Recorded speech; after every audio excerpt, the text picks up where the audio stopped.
Hello and welcome again. In this lesson I will show you how you can use this layout features or tab to customize the template even more. Click on reload, click on this layout. As you can see, this is our website layout. This is our find us on Facebook, our popular posts page. If we want here we can see them, find us on Facebook, popular posts. We can add other gadgets. Can add AdSense if we have AdSense enabled on our website. We can add featured post. If you click here, we can choose a label to highlight.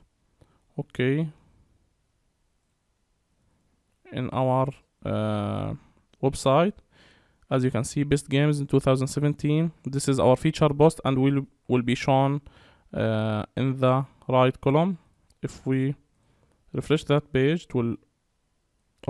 That's it. This is our feature post. You can for sure edit how it looks. Don't show post title or remove this sentence. If we save this, save arrangement, then refresh, as you can see there is no featured post sentence here. This is more professional than the one before.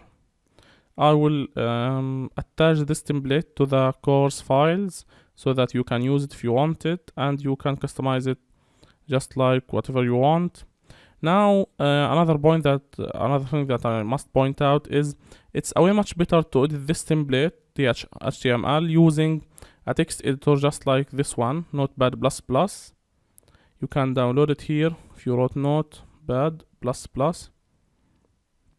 As you can see, you can click here, download, and download it, install it, then use it to open that XML file.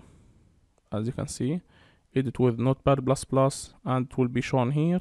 This will give you a more decent way for editing your code. As you can see, everything is in colors, so you are most likely to make mistakes, and it's easier to find things here. So it will make your editing process way much easier. That's it for using layout. As you can see, if we went back to layout, you can add something to the header. You can add something to this popular post. You can modify the sidebar or modify the main page and choose the number of posts to show and other things. That's it. Thanks for watching. This is Money Maker Steve.